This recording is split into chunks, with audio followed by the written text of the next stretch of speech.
Bismillahirrahmanirrahim. Assalamualaikum warahmatullahi wabarakatuh.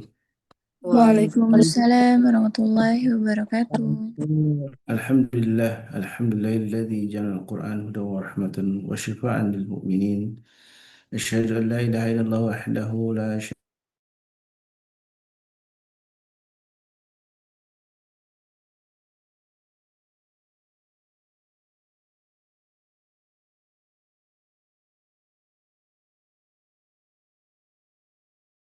la alihi wa sahbihi wa man ittaba'ahum bi ihsanin ila yaumiddin amma ba'du. Alhamdulillah wa syukurillah, tak henti-hentinya kita bersyukur atas semua nikmat Allah yang begitu banyak Allah telah limpahkan untuk kita semua. Sebuah nikmat yang di pagi ini Allah bangunkan kita dalam keadaan sehat walafiat, dan juga Allah bangunkan dalam keadaan iman dan Islam, menjadi sebuah kenikmatan paling agung. Di pagi hari ini kita isi dengan berbagai ibadah, dan juga salah satunya menghadiri majelis ilmu menjadi sebuah kenikmatan yang tidak semua orang dapat limpahan nikmat, bisa terus mencari ilmu. Bahkan kita rutin istiqamah setiap pagi dan juga malam hari bersama oleh para guru kita di Majelis Keluarga Indonesia. Itulah kebersyukuran yang terus kita rasakan hingga saat ini, yang menjadi satu keutamaan yang mudah-mudahan Allah senantiasa istiqamahkan kita. Salawat dan salam tentu senantiasa kita banyak kepada Allah untuk dilimpahkan kepada Nabi kita baginda Rasulullah SAW, juga kepada keluarganya, para sahabatnya, juga mudah-mudahan kita termasuk umatnya yang mampu menjalankan sunnah-sunnah dari Nabi kita baginda Rasulullah SAW. Sahabatku yang bukan Allah, Alhamdulillah kita kembali berjumpa dalam majlis ilmu dalam Quran Lesson yang diampu oleh guru kita Ustaz Khairul Anam. Dan kajian insya Allah di pagi ini, sebagaimana yang sudah di-share oleh admin, tentang bagaimana keadilan Allah Tabaraka wa Ta'ala dalam surat Al-Fil. Tentu kita paham dengan surat ini, dan begitu sering kita baca dalam surat-surat kita, dan begitu ringan sebenarnya ya, karena hanya beberapa ayat dan kita sebagian besar sudah menghafalnya surat Al-Fil ini. Dan tentu jangan sampai kita membacanya tapi tidak memahami makna dari surat Al-Fil ini. Dan bagaimana kaitan dengan keadilan Allah inilah yang sering kita saksikan. Betapa banyak orang yang mungkin dalam pandangan kita adalah orang yang zalim, orang yang eh, berbuat banyak dosa gitu ya. Tapi begitu banyak juga kita lihat seolah-olah anugerah Allah telah diberikan untuk mereka.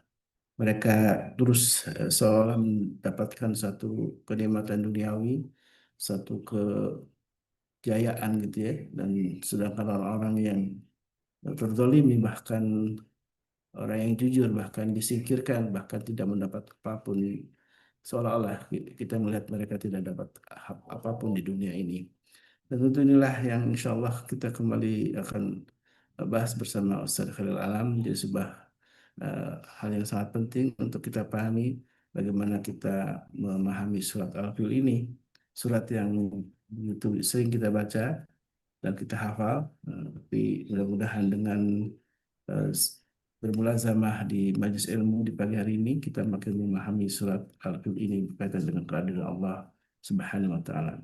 Dan alhamdulillah wa syukurillah, sekarang alam juga sudah bersama kita di pagi ini, sudah berada bersama kita. Mari kita doakan para guru kita, mudah Allah Subhanahu wa taala senantiasa limpahkan keberkahan, kesehatan, dan juga tentunya keistiqamahan dalam dakwah beliau. Dan doa untuk kita semua jemaah yang hadir di majelis ilmu ini, mari sama-sama kita mendoakan para sahabat kita.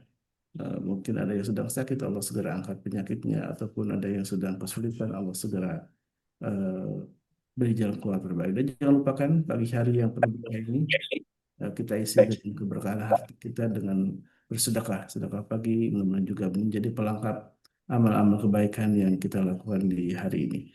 Baik, Ustaz, silakan tafadhol masykura. Kita mulai untuk kajian di tema tentang keadilan Allah dalam surah Al-Fil. Mari kita sama-sama simak, kita siapkan diri kita, hati kita untuk menerima hidayah Allah melalui ilmu yang insya Allah akan disampaikan oleh Ustaz Khalil. Tafadhol masykur. Assalamualaikum warahmatullahi wabarakatuh. Waalaikumsalam warahmatullahi wabarakatuh.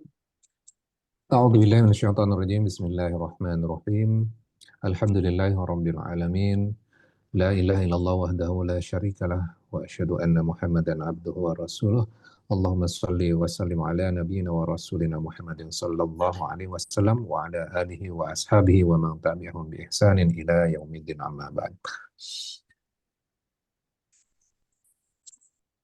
Alhamdulillah hari ini kita bisa berjumpa kembali untuk mengkaji satu surat yang tadi sudah disampaikan sama Mas Khalis ya.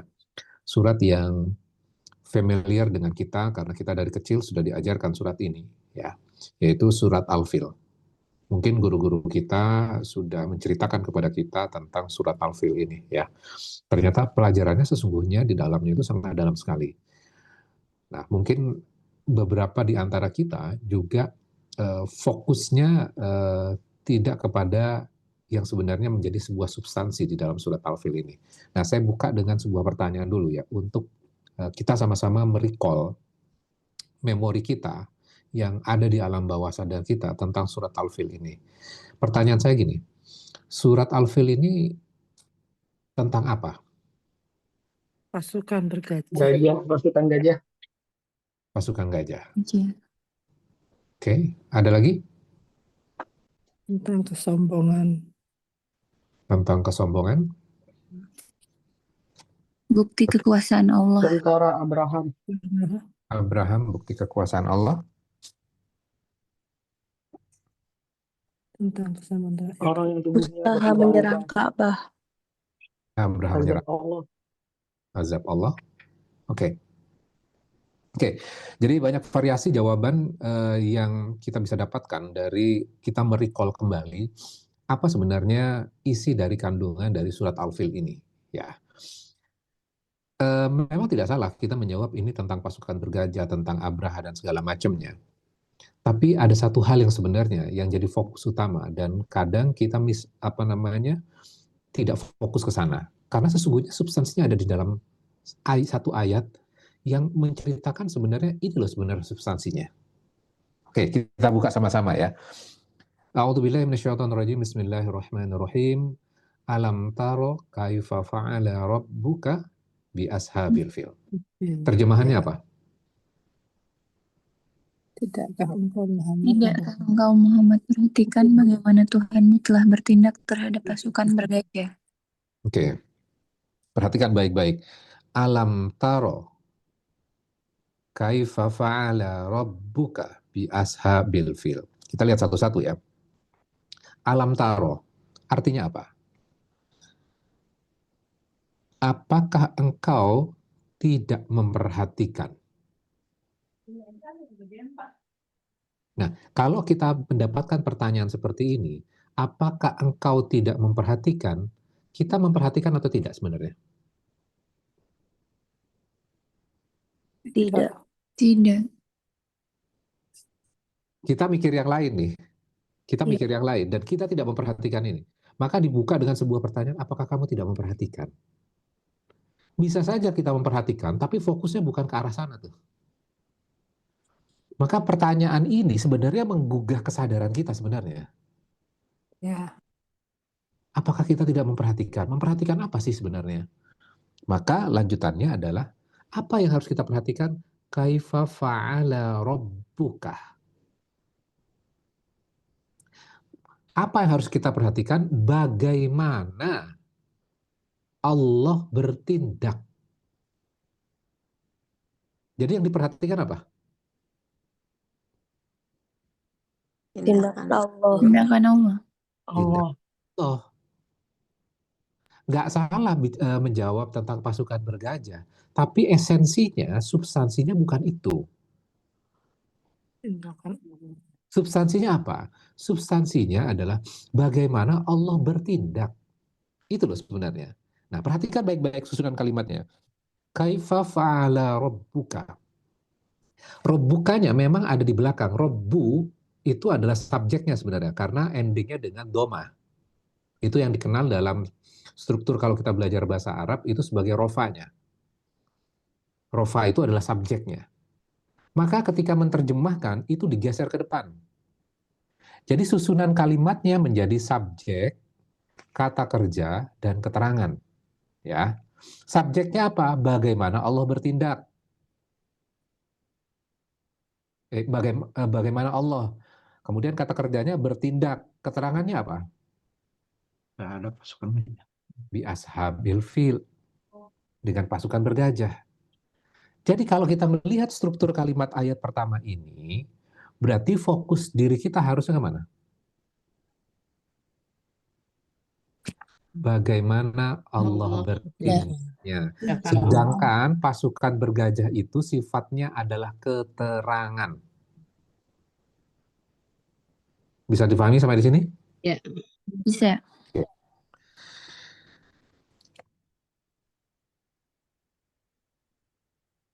Oke, kita lihat sekarang aspek sejarahnya. Bi ashabil fil, pasukan bergajah. Sebenarnya ini bercerita tentang apa sebenarnya? Ini bercerita tentang seorang penguasa di daerah Yaman, asalnya dari Yaman. Namanya Abraha.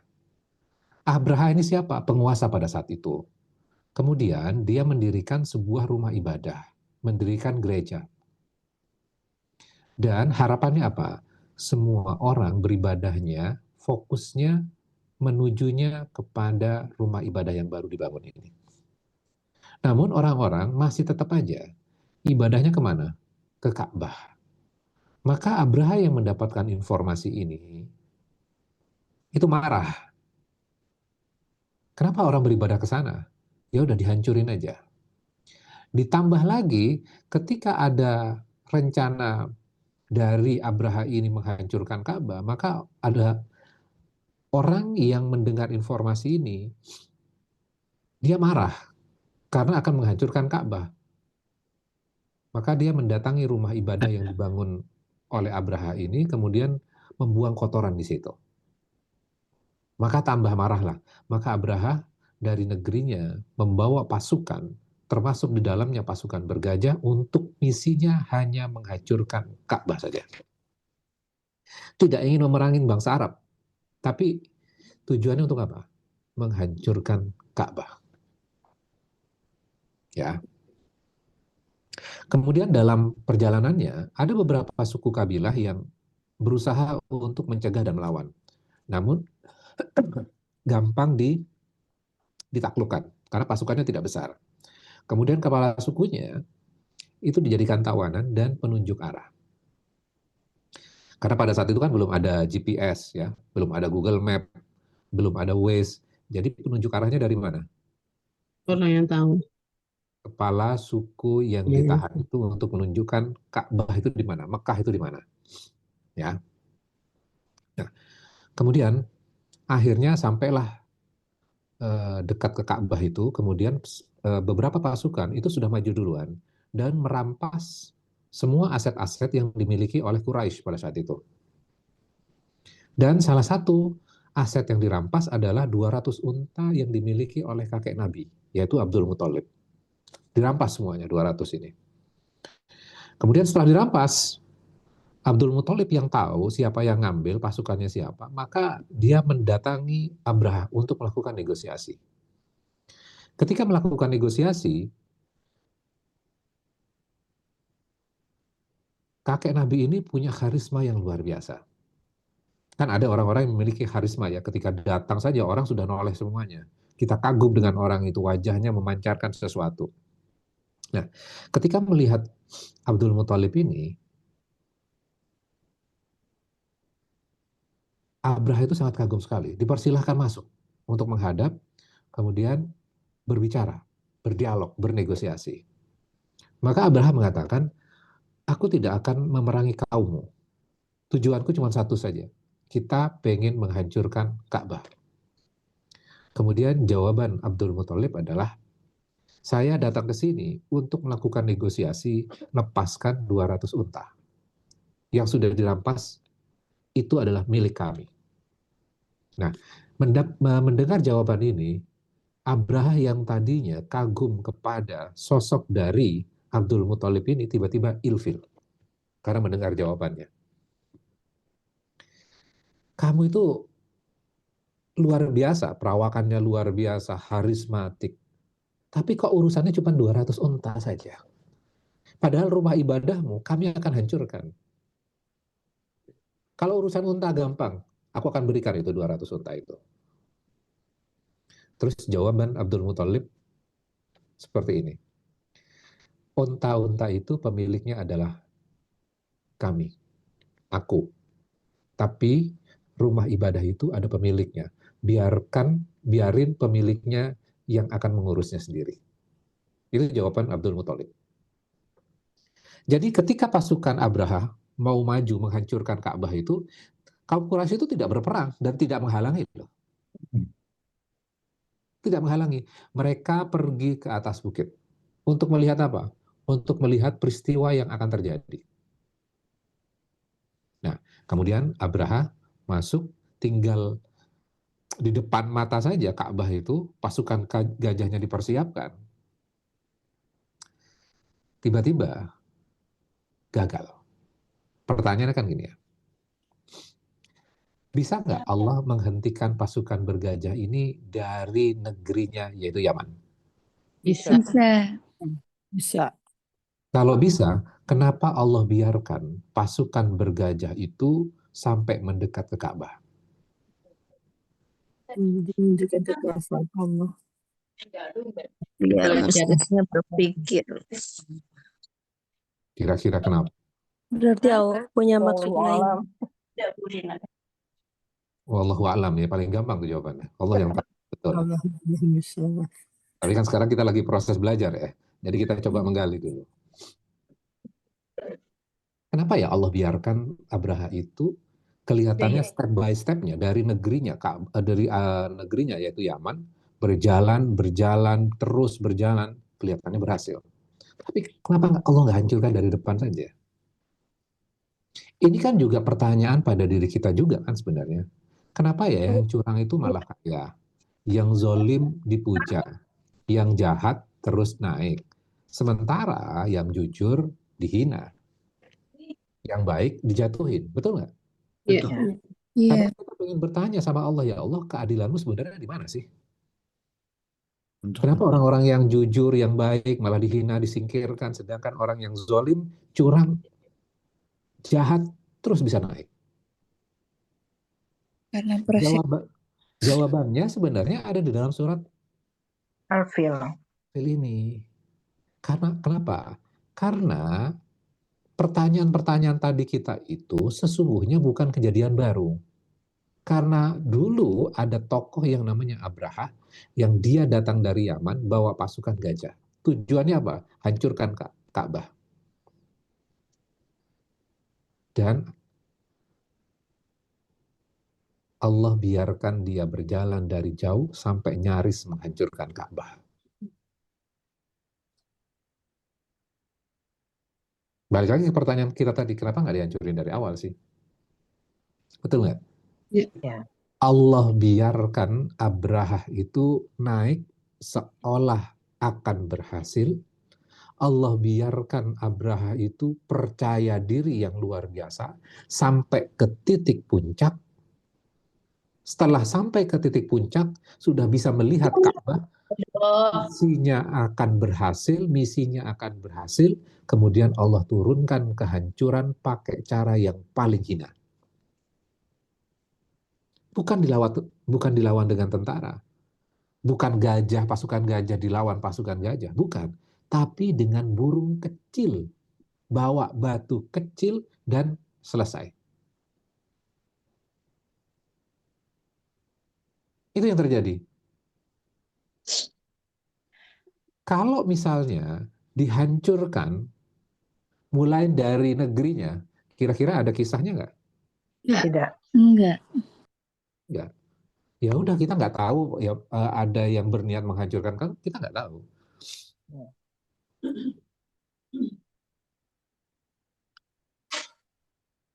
Mungkin hal ini juga yang terjadi hari ini. Allah biarkan yang zalim naik tinggi. Nah sini dulu ya, tak kesini lagi apinya. Oke. Ya. Bisa jadi hari ini Allah biarkan yang zalim naik tinggi, supaya saat dijatuhkan rasa sakitnya itu total. Dan semua orang bisa lihat mana yang benar dan mana yang palsu. Betul nggak? Iya. Kadang kita cuma nggak sabaran saja. Kita pengennya adalah episode terakhirnya. Sekarang episodenya sedang berjalan. Harus sabar. Ya, harus sabar, betul jawabannya. Iya.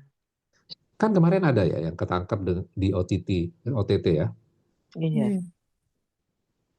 Sebelumnya kan kelihatan berhasil ngambil ini, berhasil ngambil itu, berhasil ngambil ini.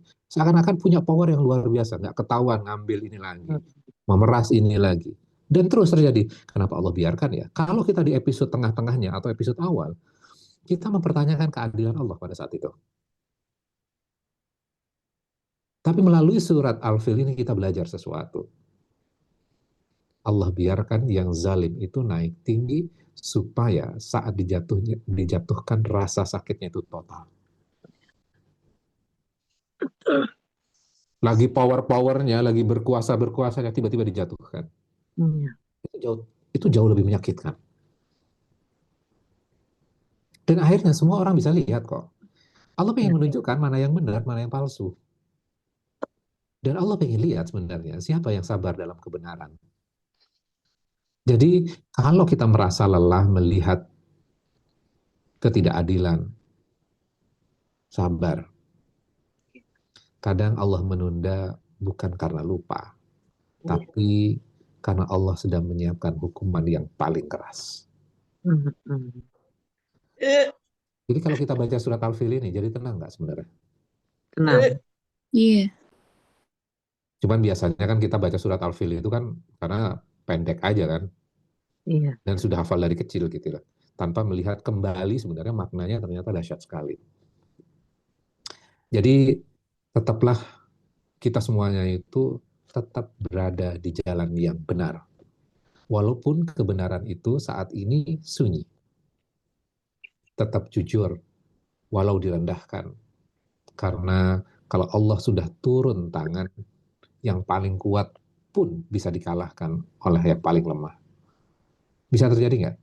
Ya. Bisa. Bisa. Ini loh kandungan dari surat Al-Fil sesungguhnya. Maka masuk ke ayat berikutnya. Setelah kita paham, alam taro kaifa fa'ala rabbuka bi ashabil fil. Tidakkah engkau Muhammad dan kita semuanya memperhatikan, apa yang memperhatikan? Bagaimana Tuhan? Bagaimana Tuhanmu, berarti Tuhan kita kan, bertindak pada pasukan bergajah. Kalau pasukan bergajahnya fokusnya kita, pasukan bergajah udah lewat, itu hanya sejarah. Kemudian kita melihat, Quran ini kan tentang sejarah masa lalu, itu kan kisah Al-Fil, nggak akan terjadi lagi. Hei, perhatikan baik-baik ayatnya. Bagaimana Allah bertindak loh. Bukan tentang pasukan gajah, tapi bagaimana Allah bertindak atas pasukan bergajah. Bisa nggak Allah bertindak pada saat ini? Bisa. Bisa nggak di masa depan? Bisa. Bisa.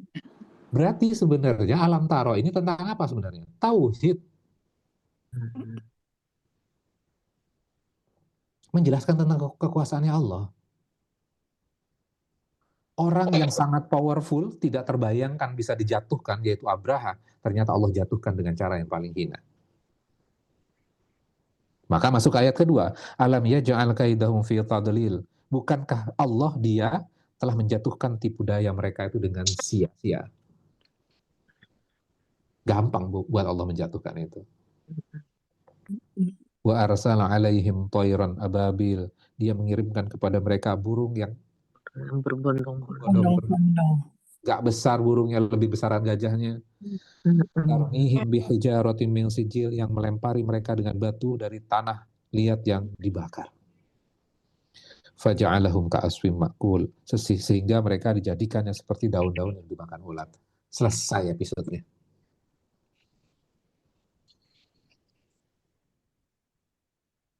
Ini loh keadilan Allah. Cuman kadang kita nggak sabar melihat keadilan Allah itu. Kita kan pengen buru-buru. Sekarang jatuhkan ya Allah. DPR ya Allah, DPR tuh yang joget-joget ya Allah. Hancurkan gedungnya. Kan gitu. Tapi apakah kita harus diam saja, Ustaz? Tinggal menunggu waktu. Pertanyaannya bagus tuh. Tanpa berbuat apa-apa. Oke. Kita sebelumnya kan sudah belajar, sabar itu apa? Ya. Sabar itu apa? Sabar itu tidak hanya diam. Ya. Jangan sampai kita udah belajar sabarnya, tapi kemudian ketika masuk nasihatnya sabar, kita beranggapan bahwa kita diam aja. Yuk, buka lagi.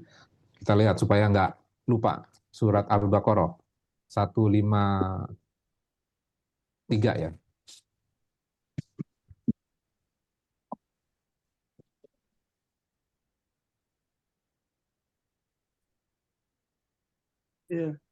Ya, 153 tuh.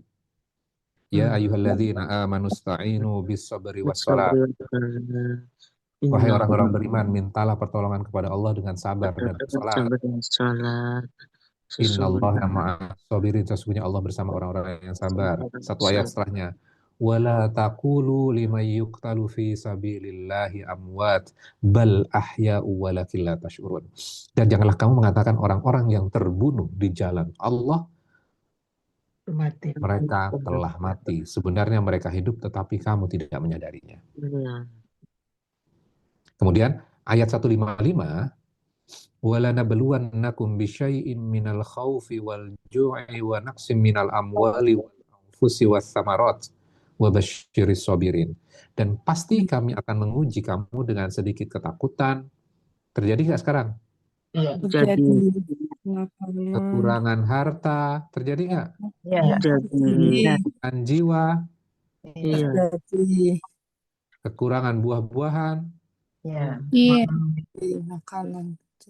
terus dan sampaikan kabar gembira kepada orang-orang yang sabar. Ya.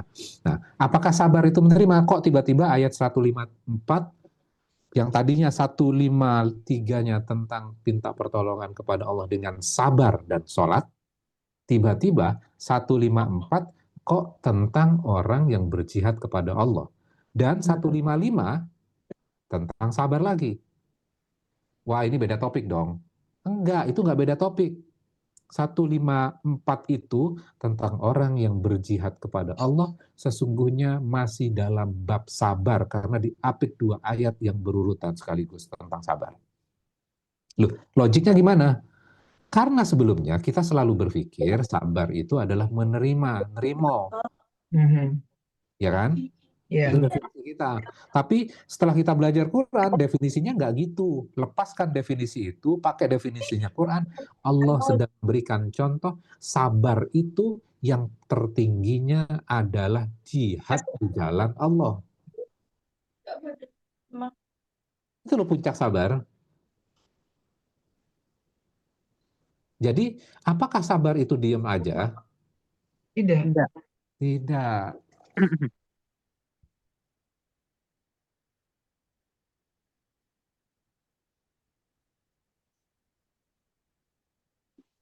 Cuman kan definisinya kita itu kan terpengaruh apa yang kita dapetin sekarang kan. Maka kalau kita baca Quran, kadang-kadang baca langsung terjemahannya, kadang-kadang kita nggak mudeng. Loh ini kok lompat ya? Kok ini balik lagi ya? Kok lompat ya? Karena kita pakai definisinya kita tuh. Maka ketika mempelajari Quran, kosongkan. Maka awal surat Al-Quran itu Al-Baqarah itu setelah kita minta petunjuk dalam surat Al-Fatihah, ihdinas siratal mustaqim, tunjuki kami jalan yang lurus. Masuk kepada Al-Baqarah, pertama kali Alif Lam Mim, dan gak ada yang ngerti sama sekali tentang Alif Lam Mim itu. Walaupun para sahabat, para ulama menuliskan tentang Alif Lam Mim, ujung-ujungnya apa? Di endingnya. Nggak ngerti. Hanya Allah yang tahu. Berarti apa? Kita nggak tahu. Walaupun dijelaskan alif ini, mim ini, dan segala macam lam seperti ini. Ujungnya apa? Hanya Allah yang tahu. Artinya apa? Kita ngaku bahwa kami nggak tahu ya Allah. Tunjukkan petunjukmu. Baru kita diajarin oleh Allah. Ya, jadi clear ya pertanyaan tadi. Apakah kita hanya diam saja melihat ketidakadilan? Sabar. Sabar itu artinya apa? Berjuang. Berjuang. Sampaikan kebenaran itu. Ada resikonya? Ada resikonya. Maka walana beluannakum bisyai'im minal khauf. Ya. Hasilnya terserah Allah ya. Iya. Cuman kadang-kadang kan kita sakit hati, kecewa kalau apa yang kita inginkan nggak berhasil. Ya. Harusnya nggak menang dong, kan gitu kan? Curang. Ya. Tapi perhatikan baik-baik ya. Peristiwa yang terjadi di dunia itu semua atas izin Allah nggak? Iya. Atas izin Allah. Orang yang Bukti kesabaran. melakukan kejahatan diizinkan terjadi oleh Allah nggak? Iya. Bismillah. Iblis itu diciptakan atas izin Allah nggak? Iya. Diciptakan Allah. Oke, kemudian berjanji di depan Allah, saya akan menggoda manusia, diizinkan oleh Allah nggak? Diizinkan. Oke, kalau semua peristiwa itu diizinkan oleh Allah, berarti itu takdirnya Allah, bukan? Iya. Ketika itu takdirnya Allah, kemudian kita kecewa, artinya kita nggak ikhlas dengan takdir itu. Iya. Iya. Ya Allah, astagfirullah. Jadi harusnya kita menyikapi itu semuanya dengan apa? Lapang dada. Iya, Terima aja. berjuang, lapang dada. Iya, lapang dada. Ikhlas dong, Allah izinkan terjadi kok. Iya. Kesel pun terjadi loh. Iya. Supaya apa? Supaya kita belajar. Balik lagi, 3 minggu lalu ya. Kenapa kita kecewa? Karena kita bergantung pada diri kita bergantung dengan makhluk, kita bergantung dengan keinginan kita. Kan jelas di dalam surat Al-Ikhlas. Qul huwallahu ahad. Allahu samad artinya apa? Allah adalah tempat bergantung sempurna. Kalau bergantung dengan rencana kita, bergantung dengan makhluk, akhirnya apa? Kecewa. Nah, kecewanya pun karena kita salah, Allah izinkan terjadi nggak kita kecewa itu? Terjadi. Berarti tujuannya apa kita diizinkan kecewa? Untuk nguji. Supaya kita belajar, supaya kembali lagi kepada Allah. Kamu terlalu bergantung dengan makhluk. Iya. Itu yang Allah pengen tunjukkan. Kamu kecewa kan? Iya. Nah sekarang bergantung sama aku. Allahus samad, kata Allah.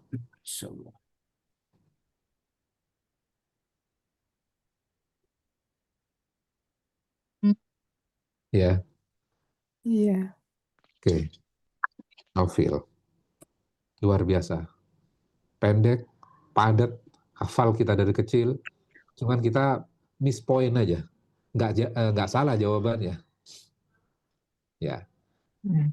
Bahwa itu tentang pasukan gajah nggak salah. Tapi substansinya bukan itu. Substansinya adalah bagaimana Allah bertindak. Kita bisa melihat kekuasaannya Allah di situ. Dan peristiwa ini, pasukan bergajahnya memang sudah lewat, tapi bagaimana Allah bertindak bisa lintas zaman.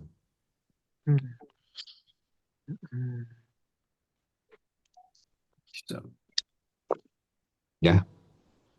Oke. Cukup? Iya, terima kasih.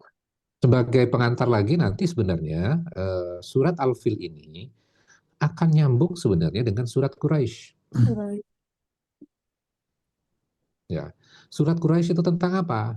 Surat Quraisy itu tentang kebiasaan orang-orang Quraisy. Suku Quraisy. Ya, tentang suku Quraisy. Masih ada hubungannya dengan Al-Fil? Ada dong, karena berurutan kok. Iya.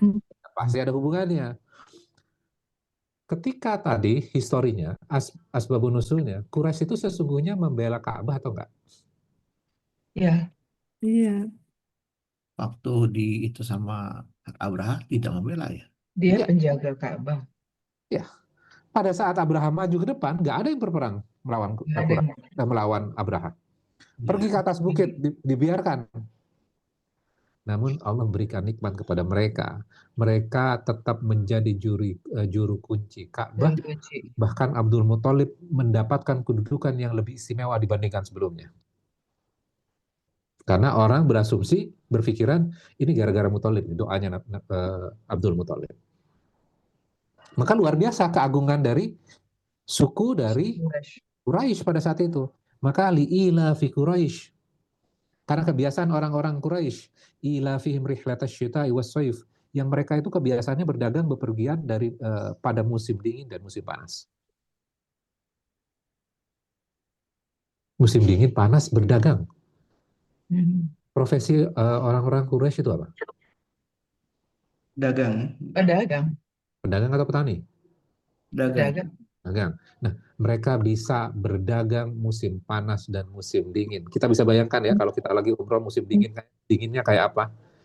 Musim panas kayak apa? Tapi mereka bisa berdagang. Dan mereka mendapatkan jaminan keamanan kalau pergi kemanapun. Padahal pada saat itu adalah keamanan itu nggak ada terjamin. PBB nggak ada.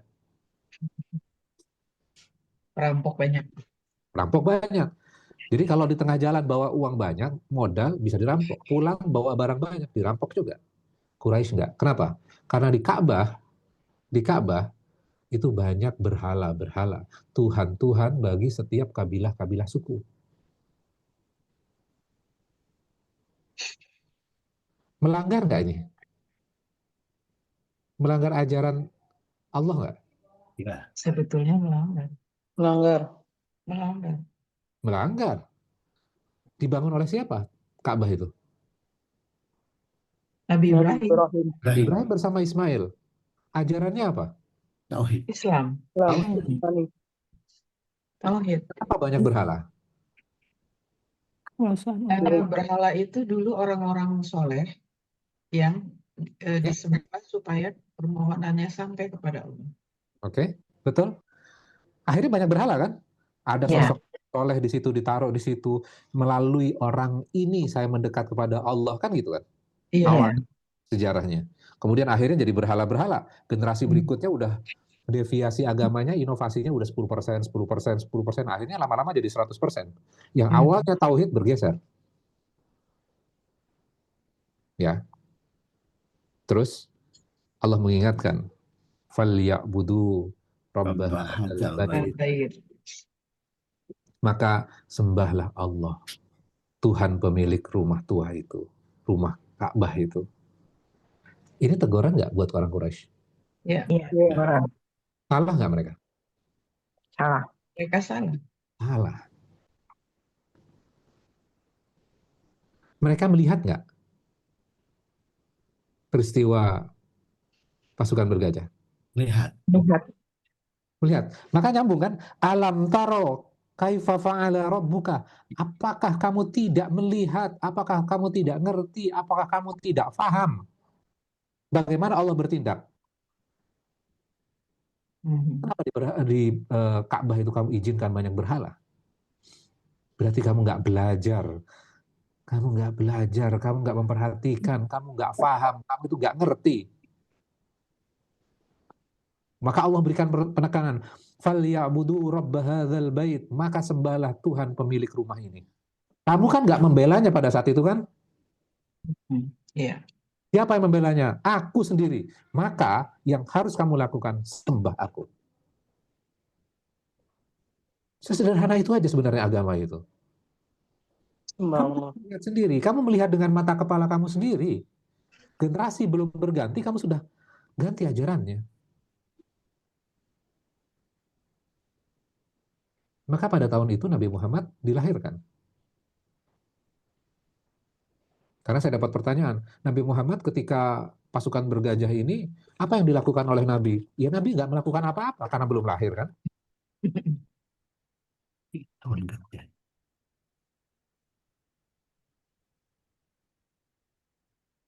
Jadi Quraisy diingatkan oleh Allah, "Falyabudu rabb hadzal bait." Kenapa harus menyembah Allah? Alladzi at'amahum min ju'. Allah menyebutkan dua nikmat yang sering kita lupakan dan dilupakan oleh Quraisy juga, yaitu at'amahum min ju', yaitu Allah memberikan makan saat kita kelaparan. Terus yang kedua, nikmat yang kedua, wa amanahum min khauf, dan diberikan keamanan saat kita takut. Berarti nikmatnya apa saja yang diberikan oleh Allah?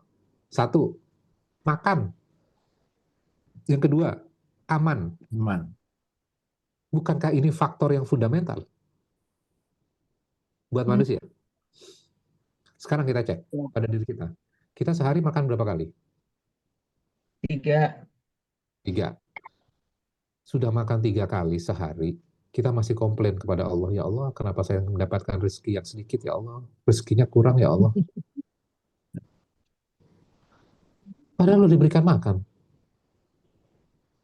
Iya ya Allah, soalnya yang di sebelah punya ini ya Allah. Scroll-scroll di medsos, teman SMA saya dulu udah kayak gini ya Allah, punya ini, punya itu. Ada stres sendiri. Akhirnya melupakan nikmat yang Allah berikan, yaitu makanan. Terjadi pada diri kita? Terjadi. Komplain, nggak bersyukur, dan akhirnya nggak mau berbagi. Kenapa? Karena merasa dirinya nggak cukup. Merasa dirinya kurang. Akhirnya nggak mau berbagi. Ada keluarga datang mau minta bantuan, nggak dibantu. Padahal yang dibutuhkan yang fundamental. Kita harus bedakan mana yang fundamental sama yang enggak ya. Kalau datang minjam buat beli mobil kan beda lah, beda urusan. Datang karena nggak punya yang dimakan, itu harus dibantu. Terus yang kedua, nikmat apa yang kedua? Wa amanahum min khauf. Nikmat keamanan, jaminan. Aman. Kita aman nggak? Bisa tidur nggak semalam? Bisa. Bisa. Itu nikmat yang Allah berikan kepada kita. Maka dengan 2 nikmat itu harusnya apa yang dilakukan? Bersyukur. Syukur. Falyabudu. Bahat. Bersyukurnya dengan menyembah Allah. Menyembah Menyembah Allah itu wujud rasa syukur sesungguhnya. Kalau nggak menyembah Allah, bersyukur nggak? Tidak. Tidak.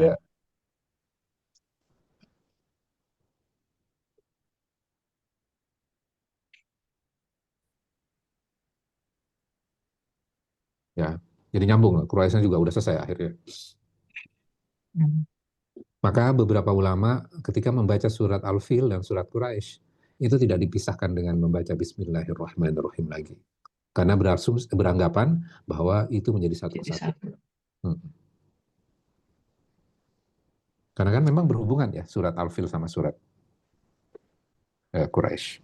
Dan ternyata juga nanti ada hubungannya dengan surat Al-Ma'un. Nah, ini kan udah mulai berpikir, ternyata Quran itu semua berhubungan ya, yang berdekatan. Iya. Karena Quraisy itu beribadahnya cuman show off aja. Mereka adalah pendusta agama. Bisa terjadi pada diri kita nggak? Bisa. Kelihatan religius, agamis, kelihatan soleh, soleha. Tapi ponakan sendiri yang yatim nggak pernah ditanyain, nggak pernah dibantu. Kata Allah, pendusta agama. Ikut pengajian sini, ikut pengajian sana. Keluarga yang yatim dibiarkan saja. Pendusta agama. Wah, keras ya? Iya. Berarti kita koreksi diri kita? Iya, koreksi diri kita. Cuma seringkali Quran itu atau Islam digunakan untuk share ke tempat lain. Nah, ini cocok nih buat paman saya nih. Cocok nih buat tetangga saya. Enggak, cocok buat diri kita dulu. Kita beranggapan cocok buat orang lain, enggak cocok buat diri kita. Ini untuk orang lain, bukan buat diri saya. Enggak, yang pertama kali diri saya dulu. Oke, cukup sampai di situ aja. Silakan kalau ada pertanyaan. Wabillahi taufiq wal hidayah. Wassalamualaikum warahmatullahi wabarakatuh. Saya kembalikan. Waalaikumsalam warahmatullahi wabarakatuh.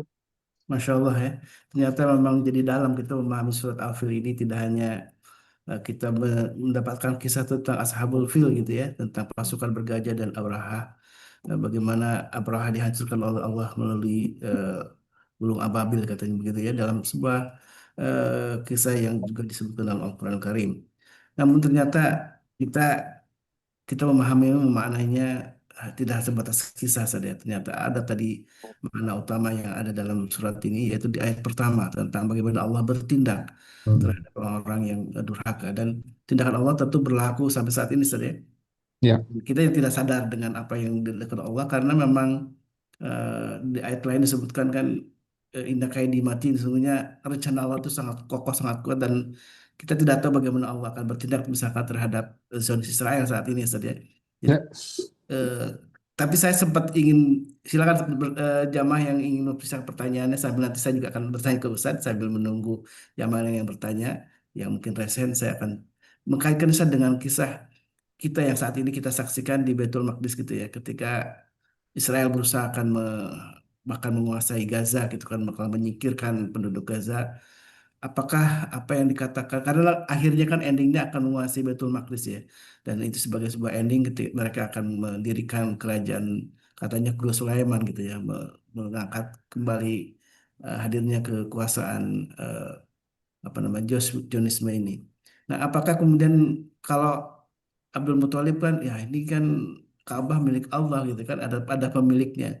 Apakah dengan kita mengatakan bahwa nanti Baitul Maqdis juga itu pemiliknya ada Allah gitu kan, nanti Allah akan yang bertindak untuk menghancurkan Zionis Israel. Apakah eh, tidak relevan ketika kita juga ikutan dengan cara salah memahami gitu ya, dengan apa yang dikatakan oleh Abdul Muthalib dalam kasus bagaimana dengan di Palestina ini, Ustaz? hmm, oke. Nah, menarik tuh kalau dihubungkan dengan kondisi sekarang. Yang jelas bahwa Quran itu akan relevan pada setiap zaman. Hmm. Ya, Allahnya punya kuasa untuk melakukan segala sesuatu, pasti. Kita akan melihat kebesaran Allah di situ. Dan apa yang terjadi di negeri Palestina, Allah izinkan terjadi nggak? Iya, izinkan.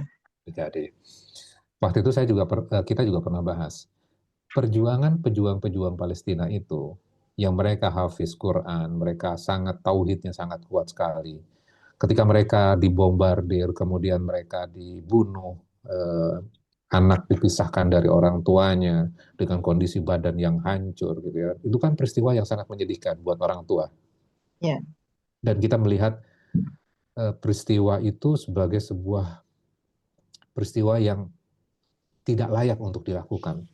Kita juga miris hati kita melihat saudara-saudara kita hancur badannya, tubuhnya, nyawanya gitu ya. Kita kan sedih luar biasa. Namun di sisi lain kita juga harus paham bahwa ayat yang kita baca tadi, wala taqulu liman yuqtalu fi sabilillahi amwat bal ahya'u walakin la tash'urun. Jangan katakan orang yang berjihad di jalan Allah itu meninggal dunia. Sesungguhnya mereka hidup. Cuman kita nggak tahu. Kita kan melihatnya mereka kasihan ya. Betul nggak? Ya. Tapi mereka hidup, kata Allah. Mereka adalah orang-orang yang sabar. Mereka berjuang kan? Kita katakan mereka lemah. Enggak, mereka itu kuat. Puncak sabar itu di mereka. Nah, sekarang pertanyaannya adalah pada diri kita.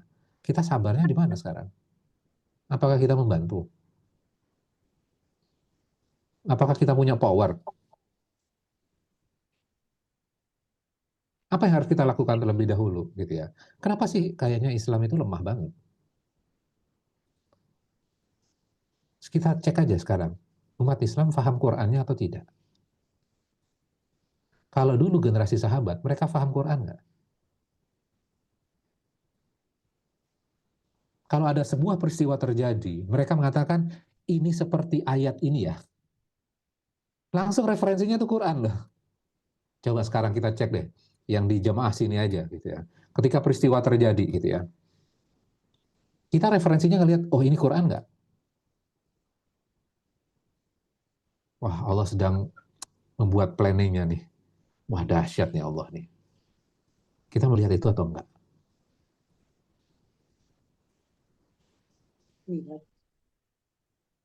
Ya, itu pertanyaan yang harus kita jawab tuh. Nah, apa yang kita sudah perbuat? Islam itu akan kuat kalau umat Islamnya faham tentang Qur'annya sehingga mengenal Allahnya. Ketika mengenal Allahnya, maka itu akan menyatukan semuanya. Lah kita aja sekarang masih tercerai-berai urusan kunut gak kunut, yasinan gak yasinan kok. Betul nggak? Kita dialihkan kepada yang bukan substansional. Itu nggak substansional sebenarnya. Cuman kita masuk ke ranah itu dan akhirnya berdebat tentang itu, energinya habis di situ.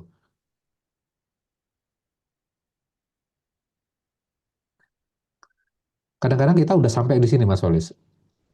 Kadang kita itu kagum sama ustadznya, kagum dengan narasinya, dan akhirnya melupakan apa yang ustadz itu ajarin. Sebenarnya setiap ustadz itu mengajarkan apa sih sebenarnya? Setiap ustadz itu mengajarkan untuk mengenal Allah melalui Quran dan Sunnah. Udah itu aja. Tapi kita nih kadang ketidakfahaman kita kagum sama ustadznya. Betul nggak? Kita lebih sering mengkut kata-kata ustadz. Dan kalau kata-kata Allah di dalam Quran kayaknya kesannya biasa saja tuh. Harusnya kita udah masuk di level di mana kita kagum dengan kata-kata Allah. Ustadz itu hanya mengantarkan kepada Quran dan Sunnah. Udah, that's it. Kalau kita masih kagum dengan ustadz sama kata-katanya, gitu ya, berarti ada yang salah. Ada yang salah. Gitu. Jadi kita harus apa? Ya kita harus kuat dulu kefahamannya sehingga kita menyatu, sehingga berjuangnya itu Allah akan lihat perjuangannya. Yang dinilai kita itu kan Palestina diizinkan terjadi, betul nggak? Terus apa yang kita lakukan? Apa yang kita lakukan? Apakah surat Al-Fil itu akan terjadi? Bisa terjadi. Tapi kan Allah pengen lihat sebenarnya, kamu usaha apa sih?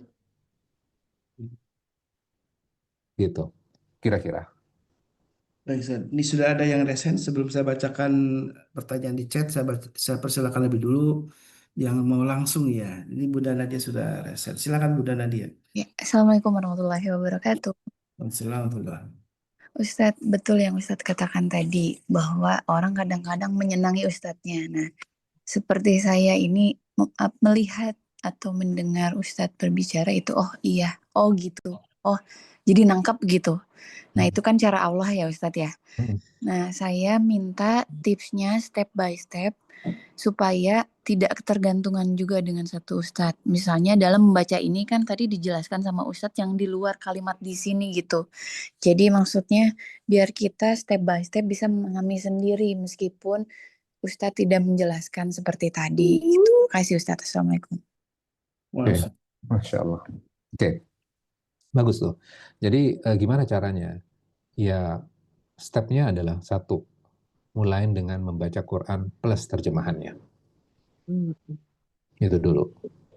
Terus yang kedua, pastinya ketika kita membaca terjemahan, kita tidak otomatis langsung bisa memahami. Mungkin ada pertanyaan, kenapa ya kok ini? Kenapa kok ya itu? Banyak tuh pertanyaan yang kita nggak paham, akhirnya bertanya. Nah, ketika kita bertanya, sesungguhnya itu sudah masuk ke step kedua. Kita sudah mulai kritis tuh, mempertanyakan kenapa ya ini ya? Kenapa kok itu ya? Nah, kadang-kadang kan kita ya udahlah pokoknya ngikutin aja. Enggak, pertahankan itu. Kenapa kok ini? Sekarang apalagi dengan teknologi sekarang, ya, dengan adanya AI, kalau dulu kan dengan Google, sekarang dengan AI, itu akan lebih mempermudah sebenarnya. Jadi kalau kita kurius terhadap sesuatu, ya gunakan teknologi juga bisa digunakan. Terus ketika kita setelah sudah masuk ke dalam fase kita membaca terjemahan, kemudian sudah timbul pertanyaan-pertanyaan, itu bukan langkah buruk, itu langkah baik. Step berikutnya adalah kita sudah menginjak pada tahap masuk baca tafsir. Supaya nggak nunggu setiap minggu ke-1 dan minggu ke-4, baca tafsir. Ya, tafsir apa yang dibaca? Saya merekomendasikan dari beberapa referensi yang saya baca, kitab tafsir, saya rekomendasikan buat langkah awal adalah membaca tafsirnya Buya Hamka, Al-Azhar. Kenapa saya rekomendasikan itu? Karena lebih mudah untuk difahami. Dan tidak terlalu teoritis, ada nahwunya, ada sorfnya, ada balaghahnya, dijelaskan dengan cara yang sederhana buat kita yang baru belajar tafsir itu akan lebih memudahkan. Sejarahnya juga lengkap. Dan gampang koneksinya dengan kehidupan kita. Karena Buya Hamka kan di era Indonesia kan sebenarnya. Gitu. Terus step berikutnya apa? Ya kalau mau melangkah ke tafsir-tafsir yang lain, kadang-kadang saya buka misalnya satu ayat, saya buka beberapa tafsir gitu ya. Oh, Buya Hamka ngomong seperti apa, Ibnu Katsir ngomong seperti apa, Fidhi dari Quran ngomong seperti apa, kemudian Quraisy Shihab ngomong seperti apa. Oh, angle mereka ini, angle mereka itu. Itu adalah kekayaan hasanah untuk melihat satu ayat dari berbagai macam sisi, beberapa macam angle. Apakah mereka salah ketika berbeda? Enggak. Itu kan cara melihat. Kalau kita karena kan belum paham, harusnya jadi satu aja dong biar supaya kita nggak bingung. Kan gitu. Enggak apa-apa. Kekayaan. Nah, terus gimana cara kita melihatnya yang paling benar? Lihat urutan ayatnya. Sebelumnya, ayat saat ini, saat setelahnya, sebelumnya lagi seperti apa? Korelasi keseluruhannya itu apa? Nah, catatannya adalah seringkali ketika kita membaca tafsir, ketika sudah banyak pendapat, misalnya dalam satu tafsir aja, Fidhil Quran atau Ibnu Katsir, kadang ada 10 pendapat. Akhirnya kita terjebak sama pendapat itu dan masuk ke dalam pemikiran salah satunya, dan akhirnya lupa balik ke ayatnya.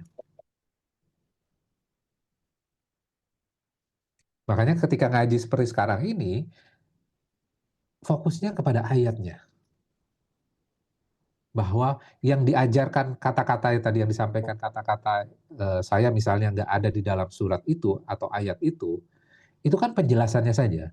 Tapi kita lihat substansinya, oh tentang ini ya. Ya tugas saya adalah bagaimana mengajarkan Quran ini dengan mudah kan sebenarnya itu. Saya kan nggak pernah ngambil nggak sering ngambil ini berdasarkan Buya Hamka, berdasarkan Ibnu Katsir, berdasarkan ulama ini segala macam gitu ya. Karena ketika saya sebutkan juga Bapak Ibu sekalian kira-kira relevan nggak? Tahu nggak apa yang saya sebutkan? Kan belum tentu kan. Sehingga itu saya nggak sebutkan semuanya. Pokoknya esensinya ini loh. Ya. Supaya Qur'annya kita melihat, oh ternyata gampang ya, oh ternyata relevan ya pada dunia kita sekarang. Supaya relevan, kita harus melakukan riset juga kan? Betul nggak? Apa yang terjadi sekarang, itu kan kita harus melakukan riset juga. Apa ya korelasinya dengan surat ini ya? Sehingga apa? Kita itu menjadi muslim yang cerdas gitu ya. Kita tahu, oh ternyata ini bukan tentang sejarah masa lalu gitu ya. Kayak misalnya yang tadi surat Al-Fil. Saya yakin Bapak Ibu sekalian tahu kok tentang sejarahnya surat Al-Fil. Betul nggak? Iya. Cuman kita fokus nggak kepada ayat pertama itu. Seringkali ayat pertamanya kan dilewat tuh. Fokus kepada pasukan gajahnya. Wih, ternyata penyakitnya apa nih yang Allah turunkan? Campak, kusta, atau apa kan gitu. Cacar, malaria, atau apa gitu kan. Dan itu nggak diceritakan di dalam Al-Quran. Itu adanya di kitab tafsir. Ya, jadi balik lagi. Supaya gampang sebenarnya, ya sederhananya gini ya. Ini harus difahami dengan bijak juga ya. Sederhananya gini. Baca Quran dengan terjemahan, sebenarnya di bawahnya itu sudah ada not tafsir sebenarnya.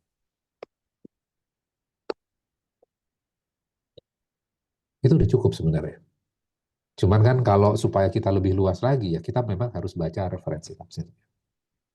Gitu. Nah, langkah yang nggak kalah penting sebenarnya, ya, langkah yang nggak kalah penting adalah kita itu kesulitan menerjemahkan Quran kan sebenarnya. Iya. Strukturnya kok nggak sama dengan bahasa Indonesia. Iya, memang nggak sama dengan bahasa Indonesia. Sehingga sebenarnya kita butuh belajar tentang nahwu. Solve-nya nggak apa-apa dikesampingkan. Yang penting basicnya nahwu dulu. Nahwu itu apa? Tata bahasa Arab Quran. Jadi kalau belajar itu, nantinya kita akan belajar tentang struktur Quran. Tapi jangan berharap belajar nahwu, kemudian nanti kalau pas lagi umroh bisa tawar-tawaran sama pedagang di Arab. Nggak bisa. Karena bahasa Arabnya berbeda. Ya, itu kan bahasa slangnya Arab kan sekarang. Bahasa dialog. Kalau Quran nggak seperti itu, beda. Jadi kalau belajar Quran, ngomong sama orang Arab sekarang, mereka juga bingung kok. Karena bukan bahasa sehari-hari. Kira-kira gitu. Baik, Insya Allah, tabarakallah. Saya bacakan pertanyaan di chat, Ustaz, dari Bu Wina Sony ya. Ustaz, kalau saudara tiap saat minta untuk keperluan makan, tiap saat apa itu harus kita penuhi? Apa kalau tidak termasuk pendusta agama ini? Ini berkaitan dengan tadi yang disampaikan oleh Ustaz tentang surat dan juga Jibril ya. Ya, suratnya baru disinggung sudah ada pertanyaan. Ya, kadang-kadang surat itu kan memang menyinggung ya, menyinggung diri kita gitu ya. Dan sebenarnya dalam Al-Quran itu yang dijelaskan sebenarnya substansinya. Ya, nah cuman kadang-kadang kan pertanyaannya itu sudah praktis, ya, sudah praktis. Kalau seperti ini, case itu segala macam itu kan praktisnya, ya. Tapi yang harus kita pahami sebenarnya adalah konsepnya dulu, konsep besarnya, substansinya.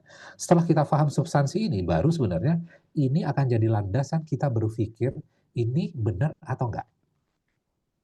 Ya, pendusta agama itu apa? Yang nggak mau menyantunin anak yatim, menghardik anak yatim, dan tidak menganjurkan memberi makan orang miskin, kan gitu kan.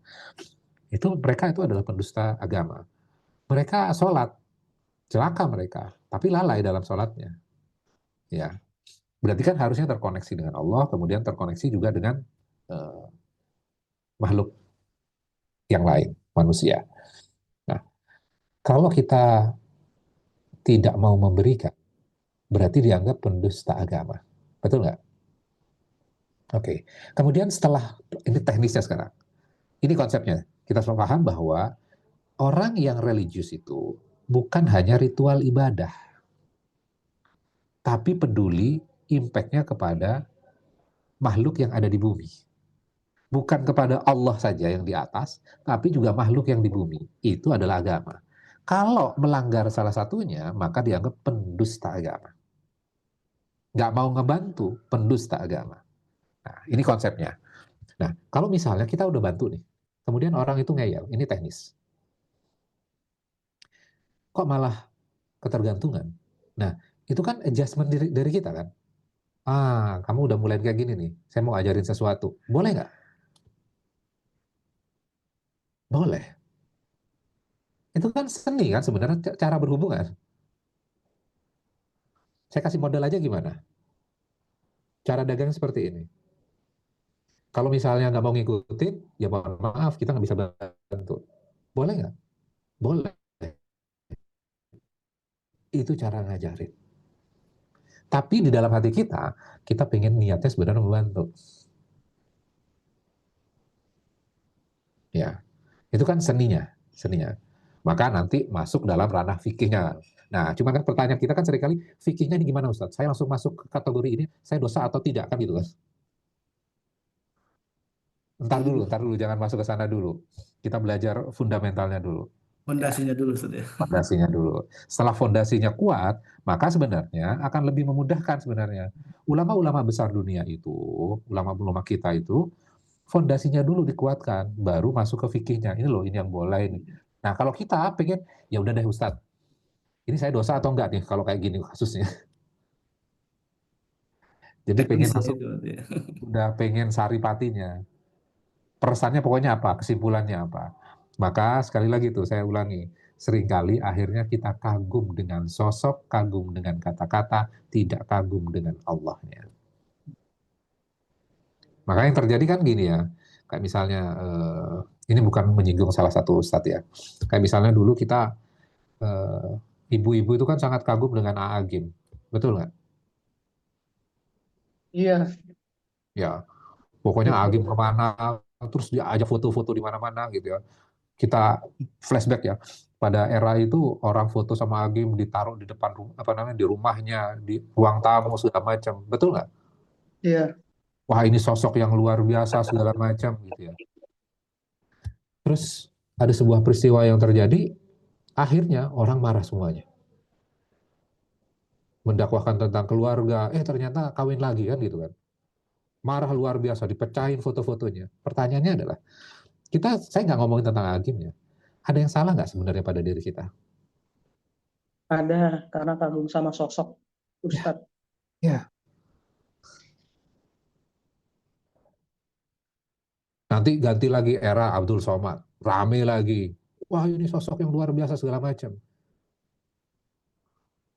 Lihat sejarahnya. Wah ternyata dulu ini Ya nggak apa-apa itu, tapi ada yang salah nggak pada diri kita?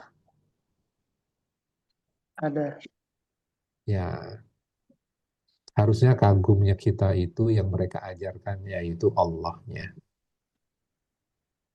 gitu ya. Terus, wah ini Ustadz kayaknya pinter banget nih, hafal surat ini, bisa nyebutin ini, gitu ya. Wah, gitu ya. Kagum sama ini. Tapi balik lagi, kita fokusnya kemananya? Akhirnya apa? Seringkali kan adu-aduan Ustadz. Ustadz saya ini lulusan ini, pinter luar biasa, hafal ini. Ustadz antum gimana? Gitu kan. Nah ini kok adu-aduan Ustadz. Harusnya kagum sama Allah ini kalau masih levelnya masih adu-aduan Ustadz. Kelompok saya ini berjuang gini-gini nih. Ya udah lakukan aja nggak apa-apa. Mau Muhammadiyah, mau NU, mau Persis silahkan. Itu kan cuma organisasi. Kita menganggap itu agama, bukan loh. Itu cara berjuangnya mereka melalui organisasinya. Ya, oke kira-kira itu ya. Masya Allah. Baru satu lagi Ustaz, mungkin yang terakhir ya dari Pak Doni. Ini kayaknya juga sangat fundamental pertanyaan soal tadi, karena kata Ustaz kan semua yang terjadi adalah semuanya atas izin Allah. Allah biarkan semuanya terjadi gitu. Ini eh, dari pertanyaan Pak Doni ini mungkin dijelaskan tentang bagaimana ditanya Ustaz, apa beda godaan iblis dan hawa nafsu yang kita miliki, karena semuanya atas izin dan kehendak Allah. Kita Oke. berbuat. Apakah manusia itu bisa memilih? Ini Ya, banyak sebenarnya panjang, tapi mungkin sekilas aja Ustaz nih. ya. Nah, tantangannya kan pertanyaannya fundamental, jawabnya harus pintas ya. Oke. Gini, sesungguhnya Allah itu ciptakan manusia itu dengan opsi pilihan untuk dia bisa memilih dan tidak diberikan kepada makhluk yang lain. Ya, malaikat tidak diberikan, manusia diberikan pilihan itu. Boleh memilih nggak? Boleh. Engkau mau Muslim, kau mau kafir, silahkan kata Allah. Aku akan kasih petunjuk kepada engkau. Ini jalan yang benar, ini jalan yang salah. Boleh memilih nggak? Boleh. Itu Allah izinkan terjadi. Nah, terus setiap peristiwa dalam kehidupan kita, itu kan soalnya. Jawaban kita apa? Kita itu dinilai dari jawabannya. Soal itu nggak pernah salah. Takdir itu nggak pernah salah. Respon kita terhadap takdir yang bermasalah.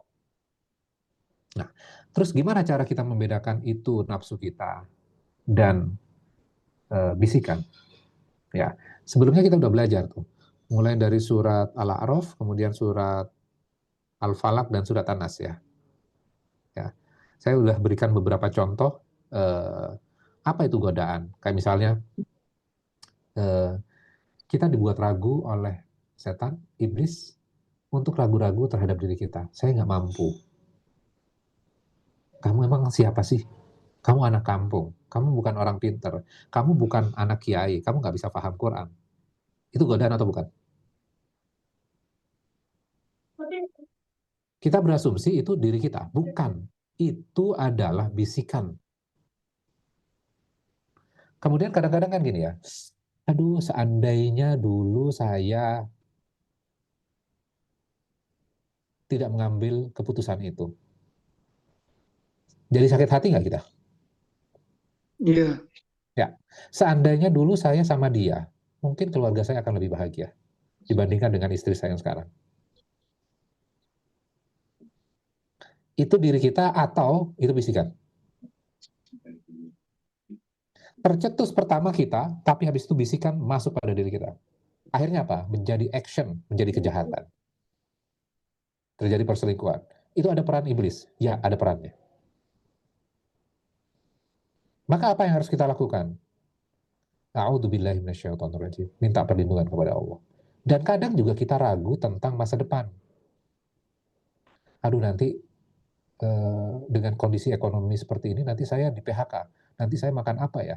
Oh nanti anak saya seperti apa ya? Nanti biayanya seperti apa ya? Kita takut luar biasa padahal peristiwa itu belum terjadi. Udah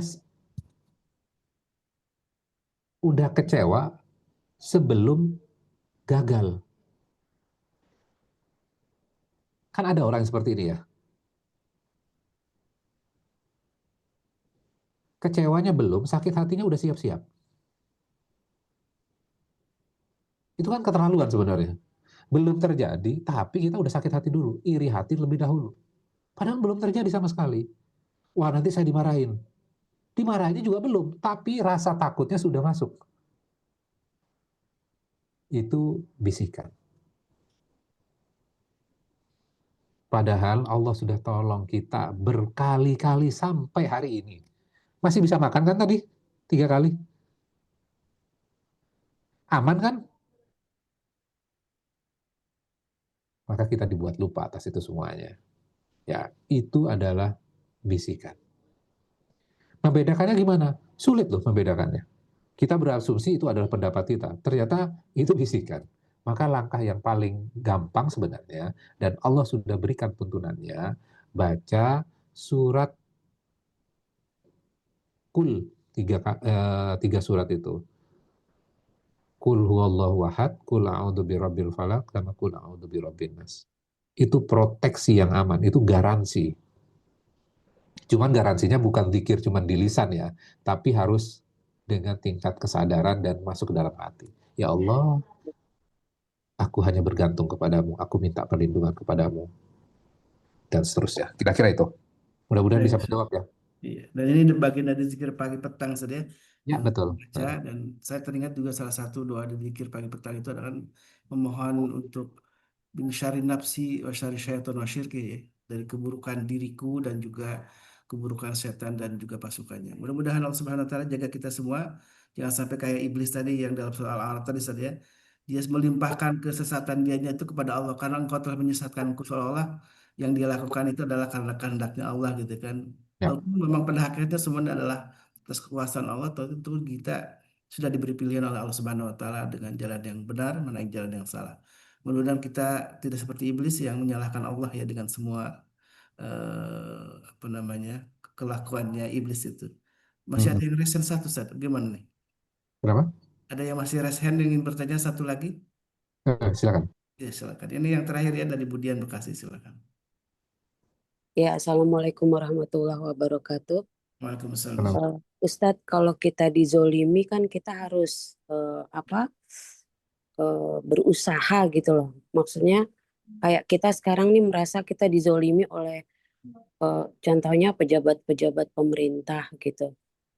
Salah satu ikhtiar kita untuk berusaha itu apa gitu, sebagai kita kan cuma rakyat kecil, usaha kita tuh apa? Itu aja pertanyaannya, Ustaz.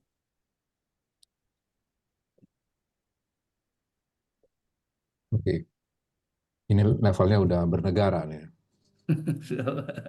Jadi ikut berdemo apakah juga bagian dari ikhtiar atau mungkin apa saja? Ya. Nah, perjuangan kan berbagai macam cara ya, berbagai macam cara. Bisa dilakukan dengan berbagai macam pilihan. Ya, kayak menyuarakan. Jadi setiap orang kan bisa berjuang dengan caranya masing-masing ya.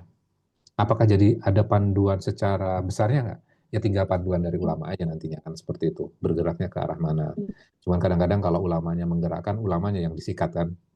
Paling gampangnya kan gitu. Maka yang bergeraknya melalui suara sekarang dengan sosial media itu juga powerful.